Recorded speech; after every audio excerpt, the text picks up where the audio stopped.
Welcome back to your morning drive. News Talk 550 KCRS, the voice of West Texas. I'm Chris Moore. And I'm Dale Harris. In studio this morning from Educate Midland and Mindful Classrooms, we've got Mike Mills, Good morning. Program Director Yes. with Educate Midland, and Jennifer Whitehead, who is the Program Director for Mindful Classrooms. And Good morning. how are y'all? Great. Yes. How are you? Happy Monday to you. Yes, happy Monday to you. We said this was the perfect day because I was telling them that today is nationally, this is the most depressing day of the year. Ooh.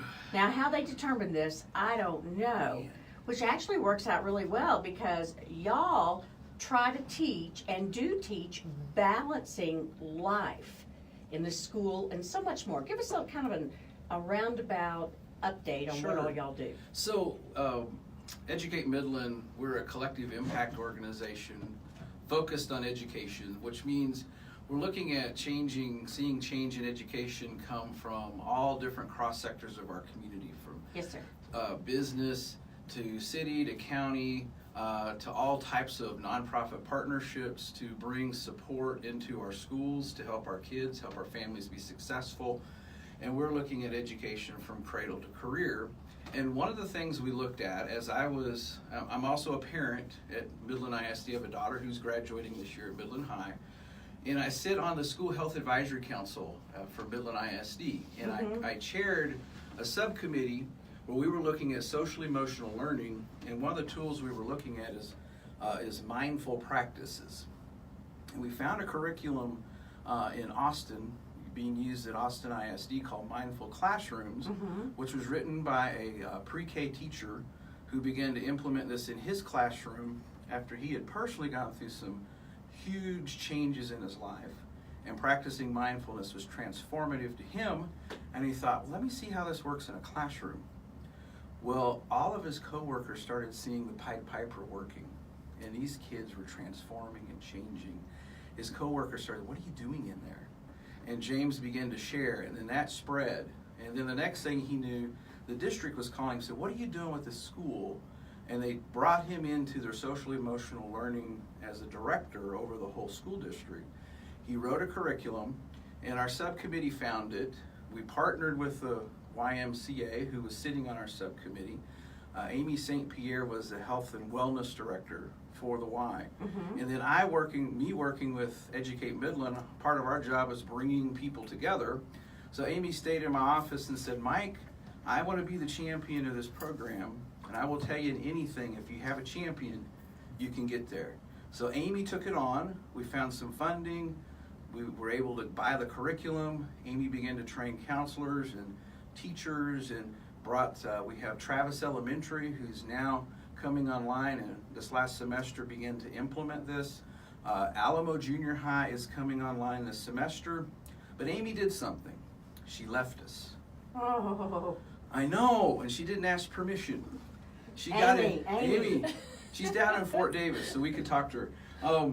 She said yes to a young man and got married, and they moved. Oh, okay, well, that's all right, Amy. that's can okay. Do that. She did well Amy there. can do that. Yeah. So what was great is our partners began to say, we need to figure out who's going to take this on. So and guess what? here we go. Here you go. Jennifer Whitehead Here I with am. Midland Memorial Hospital. Here we Hi, are. Jennifer. Yes. Hello. Good morning to you. Now, tell me something. Is this like a class that each of these kids go through? Is it? How does it work in the school system? So Is it like counseling? what it is we're taking a whole school and we're training them how to facilitate this mindfulness practices within the classroom. So some of them can be 5-minute practices, they can be transitional practices, and they can also kind of incorporate into PE, make it a little bit more in that fitness realm. So we're trying to give the teachers the tools to implement the mindfulness in the classrooms, but also that the teachers can benefit from the mindfulness because they're practicing with the students. So it allows the teachers to relax, it allows the teachers to enjoy what they do, because you choose teaching because you love it. You love to help people learn. Yeah, they're not there for the money. No. No, it's because they love it. And right now, the teachers, they're overcrowding in the school. So many kids now are from broken homes. Right. There's so many more stresses now. So this is such a wonderful program. Yes, it is. I actually went to one of the schools and facilitated a PE class. I had 65 kids in one class. I thought these teachers are superheroes for them to be able to take this many kids and really, I mean, they had good control. They just did a T and everyone was quiet, and it was absolutely amazing. So these teachers are doing good things, and for us to be able to give back to them and then for their students to kind of show that as well.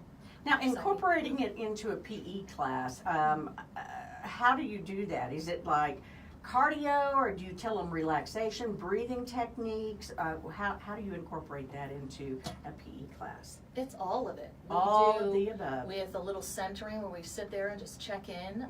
We do breathing exercises, gentle stretches, mindful listening. There's all of those elements are added in, but yes, there is moving the body and having fun with it. Each age level we do a little bit different stuff with them. Absolutely. And right now you're in Travis, and so you're hitting all ages. You said from cradle to career. Is that what you said? Our big mission at Educate Midland is cradle to career. Mindful classroom is just one piece of many different pieces we're looking at.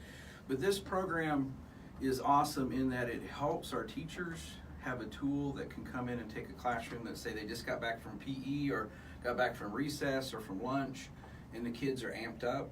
It's a way to get the kids into the room, bring them in the room where they're not just physically there, they're mentally there, they're emotionally there, and they're in the present moment, so they're able to receive instruction. And so teachers no longer have to come up with, I don't know, there's so many different ways that maybe we try to bring kids into a room, but as these kids get in this pattern, it begins to help them self-regulate, they become aware of where they're at, and they need to be present.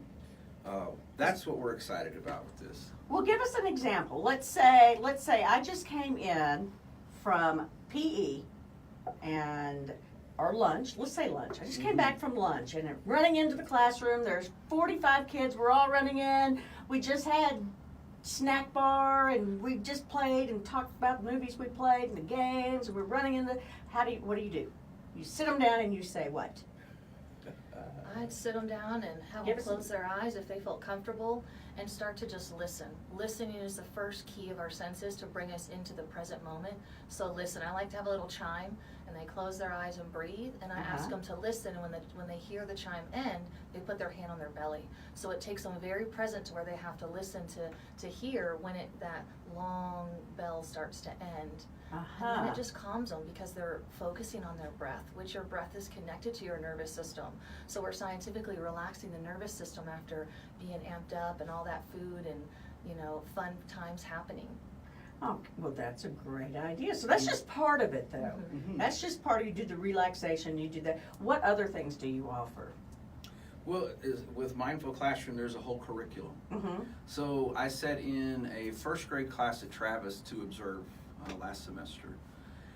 And they start their morning with about a 15 or 20 minute mindful practice to get the kids kind of on track for the day. And watching the littles in the classroom was incredible. They have an alpha chart on the wall, and on the alpha chart there's different stretch poses that the kids can take for every letter. So the kids have this opportunity to recognize their letter and pick a pose, and then the teacher will then lead them in that stretch or that movement or that stand position, and then I watch that teacher transition to a sitting point where the kids then entered into a quiet mindful practice, and it was a sort of a scan, a body scan, where they became aware of what they were feeling, where they were at, what they were hearing, and so and it was just amazing to watch first graders do this. That would be tough for that age. Absolutely. That is tough for that age. There is no doubt. So I want to get you, Jennifer, if you'll move your scarf there off. There you go, because that is rubbing on that microphone. So what kind of success rate have you had? What kind of feedback have you had from this so far? I know I've got the stuff here on some of the folks there from Alamo Junior High and Travis Elementary, but tell us what the feedback has been. So this is so new in the school district. We are learning how to measure this. Right. So some of the things we're going to look at behavior? How is it affecting behavior? Are we seeing less referrals to the office for behavior issues? How are we with attendance? Are our kids coming more often because our school is fun, it feels safe, it's somewhere I want to be? How are we doing with our grades? So a big stressor, as we all know, is all the state testing that goes on. Hopefully, State Representative Brooks Landgraf just filed something to get rid of STAR testing. So hopefully that'll change also.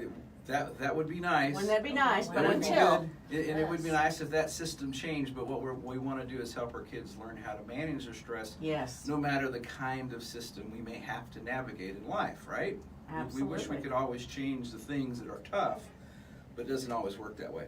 So we're going to look at all of those things to see what kind of outcomes we have pre and post. The other thing we're thinking is we feel it's going to help with morale with our teachers, okay? Unfortunately, we hear stories of teachers who lose it in a classroom, okay?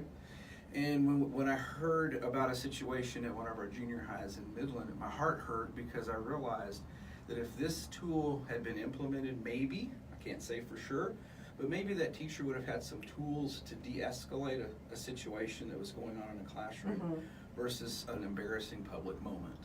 Certainly. So what we think is if it helps with that classroom management, helps with self-regulation, our teachers, maybe they enjoy their jobs, right?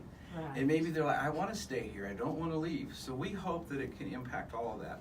So what we are seeing though in school districts that are doing this, using this tool, all the things that we hope to see change in, they're absolutely seeing shifts in success rates in all those areas I just mentioned. And they do feel it's a direct correlation to a social emotional learning component. What's beautiful with an SEL, social emotional learning, is it's not like, it doesn't dominate class time, it's just incorporated into the fiber of class time. So it actually opens the gateway to the brain, because if I'm in survival mode and I'm trying to figure out how I'm going to navigate all the stuff going on at home, mom and dad working with a divorce maybe, or the stresses of paying bills and all that shows up in home, and I'm supposed to come to school and be successful in a math class, and I sit through math class for a whole period, the bell rings, I walk out and I go, dang, I didn't hear a thing that just happened, because I'm working all this stress. But if we can give a kid this tool to be able to manage all that, well then the brain opens where they can begin to receive information. So you can kind of see, our kids are not machines. We just can't replace a cog and then everything works. We're human beings. And this tool isn't just something that our kids need. I'm going to say it's something Everybody our whole culture needs that. needs, our Absolutely. whole society needs. But imagine if you could have learned this, say, in kindergarten and began practicing this all the way through. The whole world's different. The whole way we see the things that happen to us completely shifts and changes. So that's where this little tool, doesn't encroach a lot of time, can change the entire atmosphere of not just a classroom, but a campus, and I think a school district, and maybe an area. It can have that kind of impact. That's exactly what we need. Well, we are just about out of time. If they're needing more information on the programs and what you guys offer, maybe get you guys to go in yet another school, how can they do that? What's the best way to get a hold of you?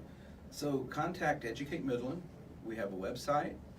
It's educatemidland.org. Easy. You can email us, or you can call us. Our phone number is right there on the website. Perfect. EducateMidland.org. Yes. And we'll share all that information on our Facebook page too. Mike Mills, Jennifer Whitehead, thank you so much for coming in this morning. All right. Thank you. We're going to take a little break. We're going to go into your Fox News, then we're going into your local news, and then right back right here with your morning drive. News Talk 550, KCRS, it's the voice of West Texas.